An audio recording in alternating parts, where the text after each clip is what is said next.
It's Friday, time for another weekly update. This week I spoke to the senior class at L&N STEM Academy, spoke at the Knoxville Optimist Club's Youth Appreciation Week luncheon, and helped break ground at Axel Logistics' new building. Monday was the first public hearing of the Growth Policy Coordinating Committee as we deliberate amendments to the county's growth policy plan and land use map, the culmination of our Advance Knox initiative.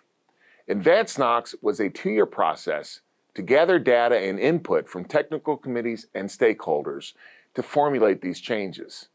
Our goals with Advance Knox were to mitigate skyrocketing housing prices by modernizing our zoning policies, as well as streamlining building and development permitting and processes, to limit sprawl, and to facilitate more proactive infrastructure decisions. Luckily, these goals are not mutually exclusive. In fact, they complement one another. For instance, when compared to our current plan, what we are proposing is projected to result in more housing units and types of housing, thereby lowering costs for consumers. It will also provide better access to retail stores and services by encouraging town center type development.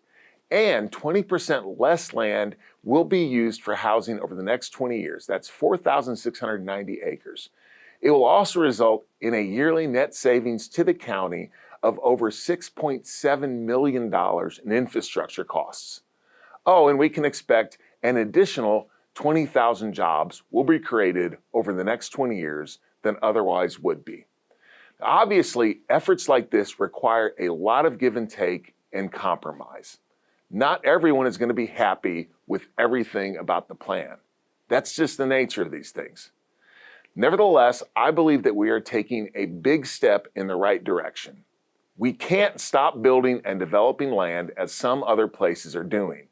The result will be a community that is unaffordable to live in. At the same time, continuing with the development patterns that we're used to is going to put an enormous fiscal strain on Knox County taxpayers as infrastructure costs soar. We've also got to keep property rights in mind. We want to give property owners more flexibility in how they can use their land. If someone wants to sell their property for housing or other uses, that's their choice. If they want to keep it for future generations, I fully support that as well. Once the Growth Policy Coordinating Committee has approved the amendments, they will go on to the Knox County Commission, the Knoxville City Council, and the Farragut Board of Mayor and Aldermen for ratification. Lisa New, the president and CEO of Zoo Knoxville, is stepping down to oversee the Dallas Zoo. Lisa has done an outstanding job with Zoo Knoxville, and while I'm sorry to see her go, I'm thrilled that she has been offered this tremendous opportunity. The Zoo Knoxville board will vote on an interim CEO this month, and then the board will conduct a national search next year to replace Lisa. The 25th Annual Holiday Festival of Lights at the Cove at Concord Park kicks off tonight and runs through the end of the month, except for Christmas Eve, Christmas Day, and New Year's Day.